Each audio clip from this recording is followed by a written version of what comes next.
2025 നിങ്ങൾക്കെങ്ങനെ? നമസ്കാരം, എല്ലാ മാന്യ പ്രേക്ഷകർക്കും നവഗ്രഹ ആസ്ട്രോസറിൻ്റെ പുതിയൊരു അധ്യായത്തിലേക്ക് സ്വാഗതം.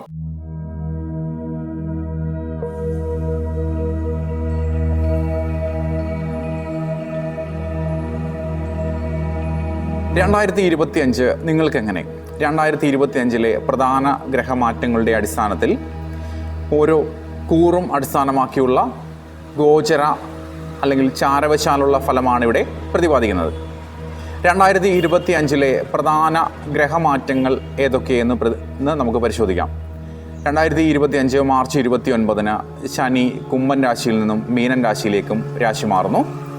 അതോടൊപ്പം 2025 മെയ് 14 വ്യാഴം ഇടവൻ രാശിയിൽ നിന്നും മിഥുനൻ രാശിയിലേക്കും, മെയ് 18 ഇടവൻ 4 രാഹു മീനൻ രാശിയിൽ നിന്നും കുംഭൻ രാശിയിലേക്കും, കേതു കന്നി രാശിയിൽ നിന്നും ചിങ്ങൻ രാശിയിലേക്കും രാശി മാറി സഞ്ചരിക്കുന്നു. ഈ രാശിമാറ്റത്തിൻ്റെ അടിസ്ഥാനത്തിൽ ഓരോ കൂറുകാർക്കും ലഭ്യമാകുന്ന ഗുണദോഷ ഫലങ്ങളെ പറ്റിയാണ് ഇവിടെ വിചിന്തനം ചെയ്യുന്നത്. ചില കൂറുകാർക്ക് വ്യാഴഗ്രഹം, ശനിഗ്രഹം ഇവയുടെ മാറ്റം അനുകൂലമാകുമ്പോൾ മറ്റു ചില കൂറുകാർക്ക് ഇത് പ്രതികൂലമായി തീരുന്നു. ഗ്രഹങ്ങളുടെ ചാരവശാലുള്ള ഫലം ഒരു പൊതുവായ ഫലമാണ്. അതോടൊപ്പം ഓരോ വ്യക്തിഗത ജാതകത്തിലെ ജാതക ഫലങ്ങളുടെ അടിസ്ഥാനത്തിൽ വേണം ഈ ചാരവശാലുള്ള ഫലങ്ങളെ കൂടെ ചേർത്ത് ഫലപ്രവചനത്തിന് ചിന്തിക്കേണ്ടത്. ജാതകവശാൽ ജാതകത്തിലെ ആ വ്യക്തിയുടെ പ്രായം, നിലവിലെ ദശ അപഹാരങ്ങൾ, ആ ദശ അപഹാരനാഥന്മാർ തമ്മിലുള്ള ബന്ധം, അതിൻ്റെ ബലാബലങ്ങൾ, ആ ദശാപഹാരനാഥന്മാർക്ക് ജാതകാൽ ലഗ്നത്തെ അടിസ്ഥാനമാക്കിയുള്ള ഭാവഫലം, ഭാവാധിപൻ അല്ലെങ്കിൽ അതിൻ്റെ ബലാബലങ്ങൾ, ഇഷ്ട അനിഷ്ട ഭാവസ്ഥിതി, അതോടൊപ്പം അവരുടെ ജാതകത്തിലെ ശനിഗ്രഹത്തിൻ്റെ ഇഷ്ട അല്ലെങ്കിൽ അനിഷ്ട ഭാവസ്ഥിതിയും വ്യാഴഗ്രഹത്തിൻ്റെ ഇഷ്ട അനിഷ്ട ഭാവസ്ഥിതികളും ഭാവാധിപത്യവും ഒക്കെ അനുസരിച്ചും നിലവിലെ ദശാപഹാരങ്ങളും അതിൻ്റെ ബലാബലങ്ങളും ജാതകത്തിലെ യോഗബലങ്ങളും അടിസ്ഥാനത്തിലും അവരവരുടെ ജാതകത്തിലെ ശനിഗ്രഹത്തിൻ്റെയും വ്യാഴഗ്രഹത്തിൻ്റെയും അഷ്ടകവർഗത്തിലെ വർഗബലത്തിൻ്റെ അടിസ്ഥാനത്തിലും ആ അഷ്ടവർഗത്തിൽ വർഗബലചിന്തനത്തിൽ മീനൻ രാശിയിലെ ശനിയുടെ വർഗബലവും മിഥുനൻ രാശിയിലെ വ്യാഴത്തിൻ്റെ അഷ്ടവർഗവും എത്രയുണ്ട് എന്ന് മനസ്സിലാക്കുകയും അതിൻ്റെ അടിസ്ഥാനത്തിലും വേണം അതിൻ്റെ ഗുണദോഷങ്ങളുടെ ഏറ്റക്കുറച്ചിലുകൾ കൃത്യമായി ചിന്തിക്കേണ്ടത്. അത് വ്യക്തിഗത ജാതക വിഷയമാണ്. അതോടൊപ്പം ആ വ്യക്തിഗത ജാതകത്തിലെ ജാതക വിഷയത്തോടൊപ്പം ഗോചര ഫലവും കൂടെ അടിസ്ഥാനമാക്കി രണ്ടും കൂടെ ചേർത്തുകൊണ്ട് ഫലനിർണ്ണയം നടത്തുമ്പോഴാണ് അത് കൃത്യമാകുന്നത്. ഇവിടെ പ്രതിപാദിക്കുന്നത് ചാരവശാലുള്ള ഗ്രഹങ്ങളുടെ രാശി മാറ്റവും അതിലൂടെയുള്ള തുടർന്നുള്ള സഞ്ചാരങ്ങളുടെയും ഫലത്തെ അടിസ്ഥാനമാക്കി അത് എത്രത്തോളം ഓരോ കൂറുകാരെയും സ്വാധീനിക്കുന്നു എന്നുള്ളത് വ്യത്യസ്തമായിരിക്കാം. ആദ്യമായി മേടക്കൂറ്, അശ്വതി, ഭരണി, കാർത്തിക, ആദ്യപാദം. ഇവർക്ക് ശനി മാറ്റം, ശനി 12 ഏഴരാണ്ട ശനിയുടെ ആരംഭവും, ഇതുവരെ 2025 മെയ് 14 വരെ 2 തുടരുന്ന വ്യാഴം 3 രാശി മാറുന്നു. അതോടൊപ്പം രാഹു 11 കേതു 5 രാശി മാറി സഞ്ചരിക്കുന്നു. ഇവർ കഴിഞ്ഞ ഒരു വർഷമായി അനുഭവിച്ചു വന്നിരുന്ന എല്ലാ സുഖ ഗുണഫലങ്ങൾക്കും കുറവുകളുണ്ടാകുന്ന ഒരു കാലഘട്ടമാണിത്. ശനിയുടെ 12 രാശിമാറ്റത്തോടുകൂടി ഇവർക്ക് ഏഴരാണ്ട ശനി ആരംഭിക്കുകയും 2 സ്ഥിതി ചെയ്യുന്ന വ്യാഴം 3 സഞ്ചരിക്കുന്നതോടുകൂടി ഇവർക്ക് 3 വ്യാഴം മുറവിളി കൂട്ടും എന്നാണ് പറയപ്പെടുന്നത്. ഇവർ അനുഭവിച്ചു വന്നിരുന്ന ഗുണഫലങ്ങൾക്ക് കുറവുകൾ ഉണ്ടാവുകയും ഇവർക്ക് ദോഷപ്രദമായ ഒരു കാലഘട്ടം ആരംഭിക്കുകയും ചെയ്യുന്ന ഒരു ഗ്രഹമാറ്റങ്ങളാണ് 2025 സംഭവിക്കുന്നത്. ഇവർക്ക് ചന്ദ്രാൽ 10ഉം 11ഉം ഭാവാധിപനായ ശനി 12 ഏഴരാണ്ട ശനിയായി വരുന്ന ഒരു കാലഘട്ടമാണ്. ഈ ശനിമാറ്റത്തോടുകൂടി ഇവർക്ക് തൊഴിൽപരമായ മേഖലകളിൽ പ്രതിസന്ധികളും സ്ഥാനചലനങ്ങളും ബുദ്ധിമുട്ടുകളും അനുഭവത്തിൽ വരുന്ന ഒരു കാലഘട്ടമാണ്. ജാതകത്തിൽ ശനി 6, 8, 12 മറഞ്ഞു നിൽക്കുകയോ നിജത്തിലോ മൗഢ്യത്തിലോ മറ്റ് പാപഗ്രഹ ദൃഷ്ടിയോഗാദികളോടുകൂടിയോ ആണ് സ്ഥിതി ചെയ്യുന്നതെങ്കിൽ അങ്ങനെയുള്ള ജാതകർക്ക് കൂടുതൽ ദോഷഫലങ്ങൾ ഈ ഏഴരാണ്ട ശനി നൽകുന്നതായിരിക്കും. അതോടൊപ്പം 3 വ്യാഴം മുറവിളി കൂട്ടും എന്നാണ്. 3 വ്യാഴത്തിൻ്റെ സഞ്ചാരം സാമ്പത്തിക പ്രതിസന്ധികളും രോഗദുരിതങ്ങളും ബുദ്ധിമുട്ടുകളും ഉണ്ടാക്കി തീർക്കുകയും വിദ്യാർത്ഥികളിൽ പഠനത്തിൽ അലസമനോഭാവം ഉണ്ടാകുകയും തൊഴിലന്വേഷകർക്ക് തൊഴിൽപരമായ ബുദ്ധിമുട്ടുകളും യാത്രാക്ലേശങ്ങളും മറ്റു ദുരിതങ്ങളും തൊഴിൽ തടസ്സങ്ങളും അനുഭവപ്പെടുകയും ബിസിനസ്സുകാർക്ക് ബിസിനസ്സിൽ തടസ്സങ്ങളും സാമ്പത്തിക പ്രതിസന്ധികളും സർക്കാർ നിയമ സംവിധാനങ്ങളിൽ നിന്ന് പ്രതികൂല നടപടികളും ഉണ്ടാകുന്ന ഒരു കാലഘട്ടമായിട്ട് വേണം നമുക്കിതിനെ കരുതാൻ.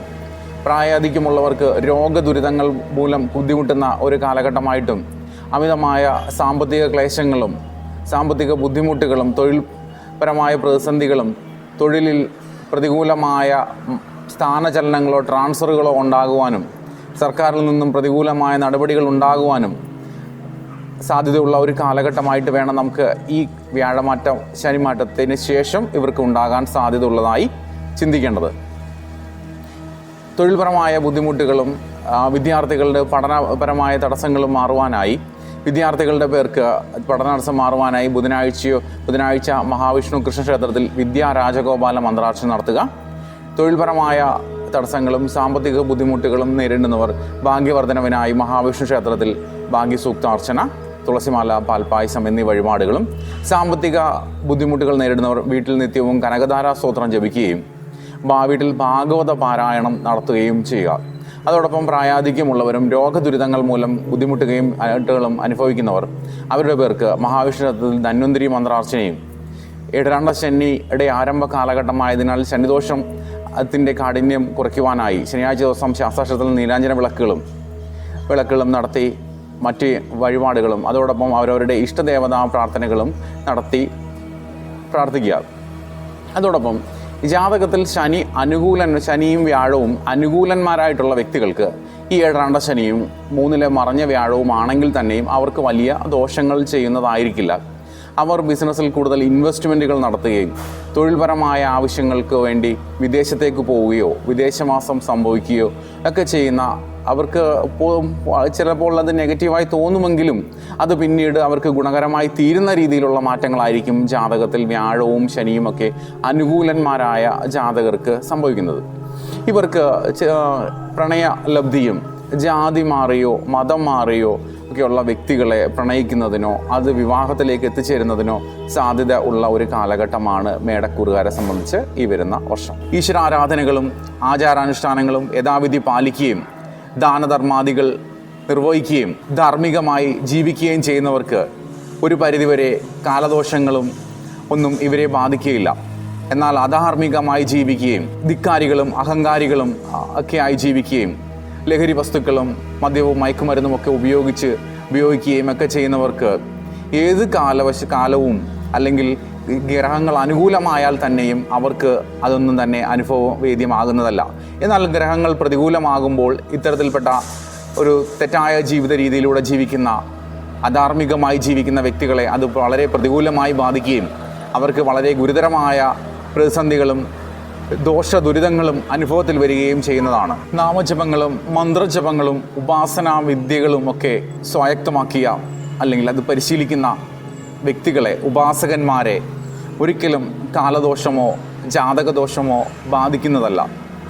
ജാതകദോഷങ്ങളും കാലദോഷങ്ങളും പ്രതിസന്ധികളും ഉണ്ടാക്കി തീർക്കുന്നത് അധാർമികമായി ജീവിക്കുകയും നിഷേധാത്മക മനോഭാവം വെച്ച് പുലർത്തുകയും മറ്റുള്ളവരെ ദ്രോഹിക്കുകയും വളരെ ക്രൂരമായ പ്രവൃത്തികളും ഹിംസാശീലങ്ങളുമൊക്കെയുള്ള അധർമ്മികളെയാണ് കാലദോഷങ്ങളും ജാതകദോഷങ്ങളും കൂടുതലായി ബാധിക്കുന്നത്. നമ്മളുടെ കർമ്മദോഷമാണ് കാലദോഷമായി തേടിയെത്തുന്നത്. അവരവരുടെ കർമ്മങ്ങൾ പരിശുദ്ധമാക്കുകയാണെങ്കിൽ അവരുടെ പ്രവൃത്തി ശുദ്ധമാവുകയാണെങ്കിൽ ഒരു കാലത്തും ഒരു കാലദോഷവും നിങ്ങളെ ബാധിക്കുകയില്ല. കർമ്മമാണ് ധർമ്മം. എല്ലാ നേട്ടങ്ങളുടെയും അല്ലെങ്കിൽ പ്രതിസന്ധികളുടെയും കാരണം അവരവരുടെ കർമ്മങ്ങൾ തന്നെയാണ്. കർമ്മമാണ് ധർമ്മം, കർമ്മമാണ് ഈശ്വരൻ. നമ്മളുടെ കർമ്മം സത്യസന്ധവും ധാർമ്മികവും ഈശ്വരനെ മുൻനിർത്തിയുള്ളതുമായ കർമ്മങ്ങളാണ് എങ്കിൽ നമുക്കൊരിക്കലും ഒരു കാലത്തും നമുക്ക് കർമ്മദോഷമോ കാലദോഷമോ ഒന്നും നമ്മളെ ബാധിക്കുന്നതല്ല.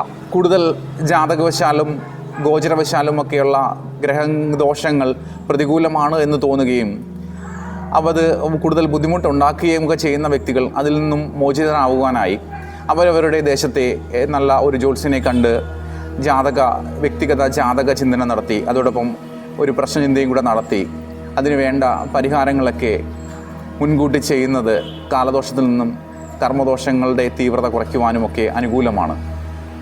പലവിധ പരിഹാര സമ്പ്രദായങ്ങളൊക്കെ പലപ്പോഴും ചെയ്യാറുണ്ട്. ഏതൊരാൾക്കും സ്വയമേ വേണമെങ്കിൽ നാമജപങ്ങളും ഗുരു ഉപദേശത്തോടുകൂടിയുള്ള മന്ത്രജപങ്ങളും ഉപാസനാ രീതികളുമൊക്കെ അനുഷ്ഠിക്കുക വഴി ഒരു പരിധിവരെ എല്ലാവിധ കാലദോഷങ്ങളെയും കർമ്മദോഷങ്ങളെയും ഒക്കെ അതിജീവിച്ചു പാപമുക്തരാവുവാനും അതോടൊപ്പം പുണ്യം നേടി നമ്മൾ സമ്പത്തിലേക്കും ഐശ്വര്യത്തിലേക്കും ഉള്ള ഒരു ജീവിത ക്രമം ചിട്ടപ്പെടുത്തിയെടുക്കുവാനും നമ്മൾക്ക് എല്ലാവിധ ആയുരാരോഗ്യ ഐശ്വര്യവർദ്ധനവിനും കാരണമായി തീരും. എല്ലാവർക്കും ഉപാസനാമൂർത്തികളുടെ അനുഗ്രഹവും കുടുംബ പരദേവതകളുടെ കാരുണ്യവും ഉണ്ടാകട്ടെ. അത് അപ്രകാരം ഭവിക്കട്ടെ. നന്ദി.